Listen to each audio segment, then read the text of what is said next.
Hello everybody, this is Fernando for the latest Urban Legends video. Well, I'm still having some great fun when it comes to doing these videos, so I thought I would extend it just a little bit longer and then maybe add another 2 or 3 videos after this one. So please be on the lookout for those videos in the near future, and please keep those suggestions coming. This one actually has to do with an article that I found while I was perusing my Google News app, and on it, because I have subjects that are tied to it, like urban legends and other type of mysteries and so on. This type of article came up, and it was highlighting some of the top 10 creepiest rituals or other type of summonings, if you will, that people still play to this day. And so I took a look at the article. Some of them I skipped because, as I mentioned in the past, there's some that I just won't do at all. Like, I won't talk about, nor will I share it, only because I don't want to have any kind of creepy stuff following me. Like, some of this stuff can be pretty dangerous. But when I was looking at these two that I'll highlight in this video, I thought to myself, these seem to me more on the lines of fun stuff. And so I wanted to go ahead and share it with everyone here. I don't know inherently if there's still any danger associated with these two items that I'll talk about. So please take it with some caution, maybe a little bit of trepidation, but you still, if you have a chance and you want to do more research on this before you do these items, then by all means, please do so. But at least when I was reading this information, these two seem different than the other ones that I was talking about, and so I'll go ahead and I'll mention them here. One of them is called the Elevator to Another World, and then the other one is called the Three Kings. So let's go ahead and let's talk about all the fascinating info associated with these urban legends that are, again, very, very popular. Apparently, they're still being done to this day by either kids or teens or maybe even adults, as you'll see in some of the screenshots that I have, and then that way you'll get to see essentially how others are doing these things too. So the first one is again called the Elevator to Another World. I thought I had done something like this in the past. I could have sworn I did a video where I was talking about a special elevator game that people play, but I couldn't find it anymore. I have no idea where it is. Even looking up under the search option, nothing shows. So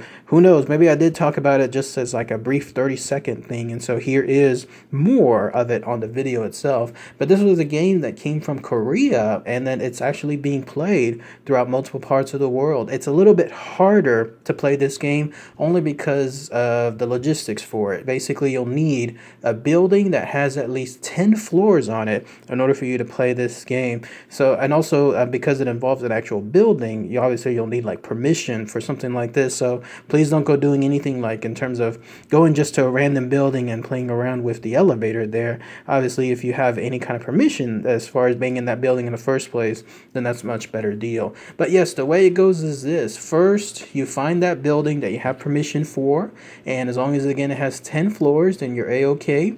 And then you got to make sure that when you're on that elevator that no one else is with you. You're the only person. So you can bring a pal, you can bring a friend, anyone else, but again, if you want to practice this one just to see what happens, because apparently the end game is you're going to be in another dimension. That's what makes it pretty fun. You have to do it by yourself. So before you do it, you basically, again, go in on your own, and then once you're inside, then you have to do a perfect sequence, like a combo on the elevator buttons. And what you have to do is this. You have to go hit floor number 4, 2, 6, 2, 10, and then 5. So again, that's floors number 4, 2, 6, 2, 10, and then 5, and then just leave it like that. So you pretty much started the actual game. And what'll happen is somewhere along the way, as the elevator it's going through its up and down motion, it'll fly by the 5th floor, and on it it'll stop. And when that happens, that's when apparently a woman will come in, but you won't know how she looks like, because part of the game is you don't look at her. You're never supposed to look at her, you're never supposed to speak to her, but she has now become part of the game, and all you do is just continue to wait as is for the rest of the game to finish.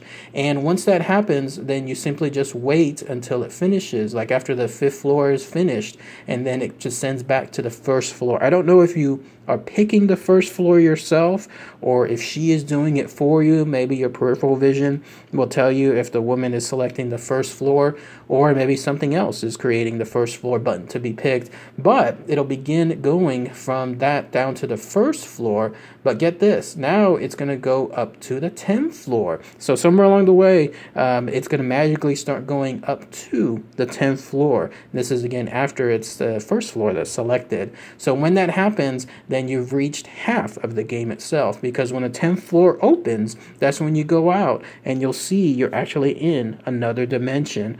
I know this is like something like a leap when you have to do something like this to believe that, in other words, the idea that the elevators will open and again you'll be suddenly in a whole different alternate universe, a whole different world when compared to from before, that's a big reach. But again, that's the whole fun associated with a game like this, is to try to see what truly happens. Now at this point, when you're about to step out on the 10th floor, this unidentified woman is supposed to then ask you, where are you going? But again, you're never supposed to look at her, you're never supposed to make contact with her, you just simply go into the floor itself. And you can explore as much as you want within that world. Whatever it is that you landed upon, you're there now. And so you have the freedom of being able to do so. The way I was reading this information, it's not like you're trapped to it forever. It's not like something is going to hold you there. That's why, again, this makes it more of a fun one. But still, that's at least the leeway that you get when you get off on the 10th floor. Now, finally, when you're finished, you go back to that same elevator. Let's say when you're ready to get back to your world.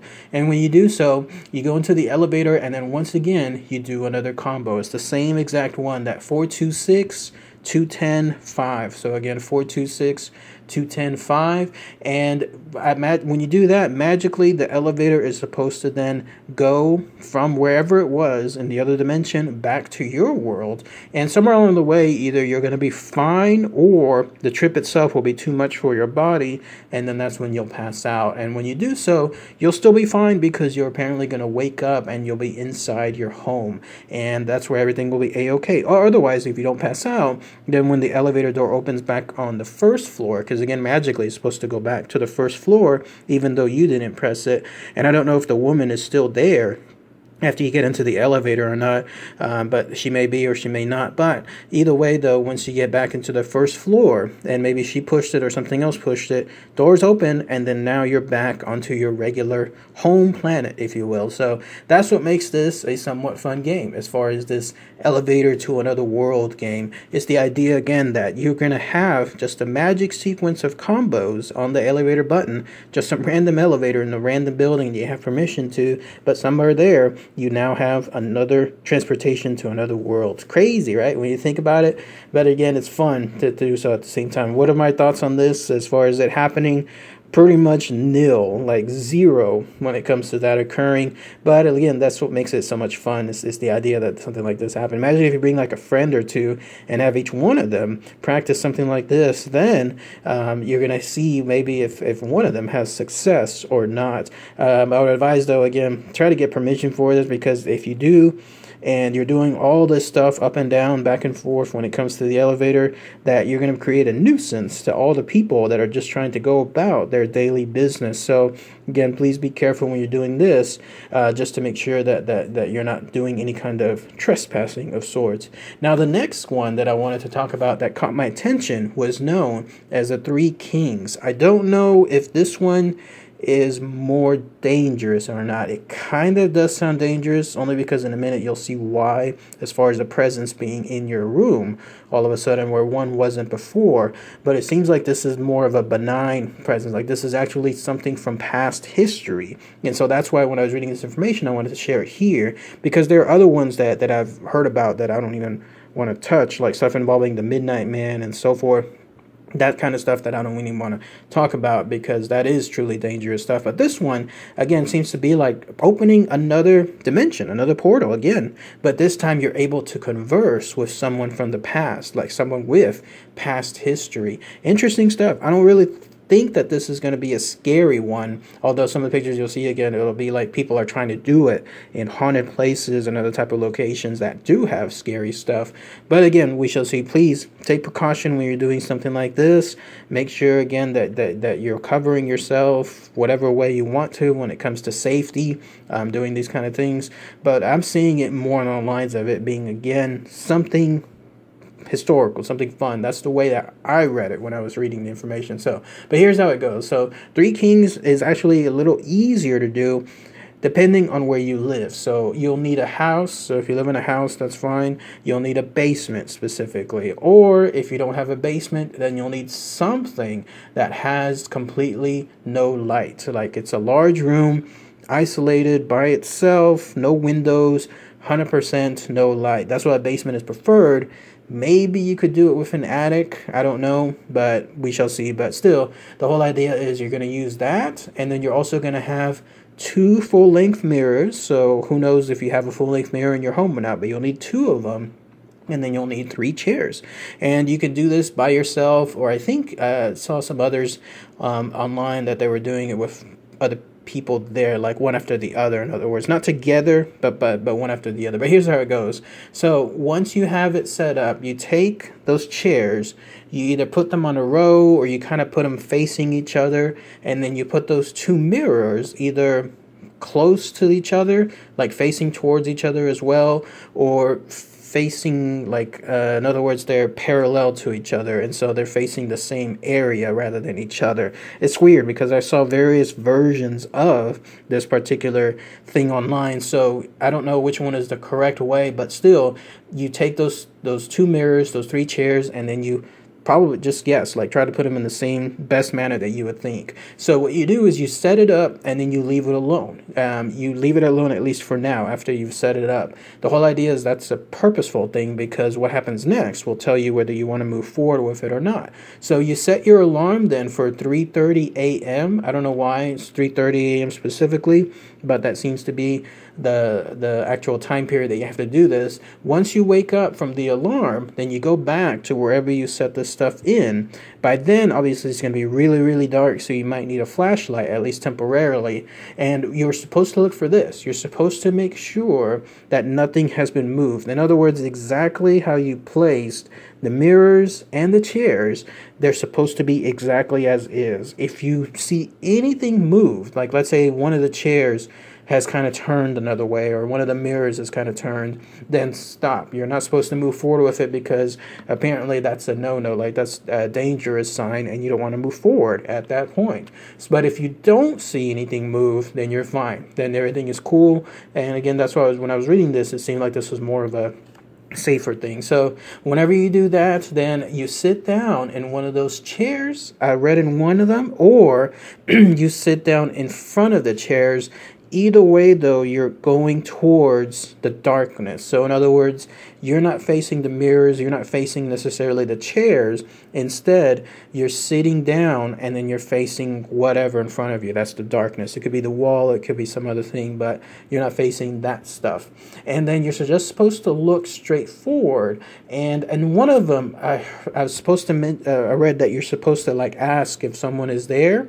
And then another one, you're not. You're supposed to just do completely nothing. You're just sitting silently. And then you'll know it or you'll hear it. Something will apparently come through, and it's supposed to be a historical king, queen, or a jester, a fool, in other words, a joker from sometime in the past. And I don't know why this works or is supposed to do so, but it creates, whenever you have the 3 chairs, it creates the 3 of them coming forward, and then you'll be able to then have a conversation with them. And that's what brought me like to this, like as far as being fascinating, because imagine if you have a famous king or some other queen or someone else that comes forward, then you'll be able to talk about, history, and then go over what happened, ask them questions, and so on. And so that's supposed to be at least what it leads to as far as these 3 kings. So either you'll get one of those things or you'll get nothing, but who knows? That's supposed to be what occurs there. There's even this. Apparently, if you happen to do it right, you're also going to be placed into another dimension. Maybe you're actually in their dimension, like in terms of the past, and in that way you'll get to see them directly and then go forward with their conversation. I don't know like how you're supposed to get back from that point. I didn't have any more information on that. But presumably you're doing it from the safety of the area that you're in, either the basement or the actual cellar, and then everything is fine. I'm guessing when the conversation is finished, then you're just supposed to snap back into your location, and then that's it. When I was reading this, it almost made it seem like it's going to sound a little cheesy, but have you seen, there's a Christopher Reeve movie that's called Somewhere in Time, and in that movie, he does something like this. Like, he uses an object from the past and he concentrates as hard as he can on the object, and then he's able to go back in time to find the woman that he fell in love with in a historical picture. That's what this reminded me of when I was reading this information. It almost seemed like you're in turn doing something like this to be able to go and, if not have a conversation with someone from the past, then actually go back in time, or whatever the other dimension is that goes to that same location. But fascinating stuff. I don't know, again, if there's any danger associated with, because when I read, again, as far as this involving darkness and a presence that makes its entry, one automatically thinks of more like sinister stuff, but everything else seems to point more towards the good direction. But again, please be careful when it comes to this stuff. But what do you guys think as far as these two urban legends, and the ones that I wanted to share here? Elevator to Another World, and then also the Three Kings. If anyone knows any more info associated with these urban legends, maybe if you've tried them yourself and you had any success of any kind, then please, I would love to hear it. Post it in the comments below. Share it with everyone too. I'm sure they'd love to hear it too. And there's stuff out there, like, again, people have done this online through YouTube and so on, so you'll be able to see if there's any good results associated with that too. So, all right, everyone. Thanks again as always. Take care.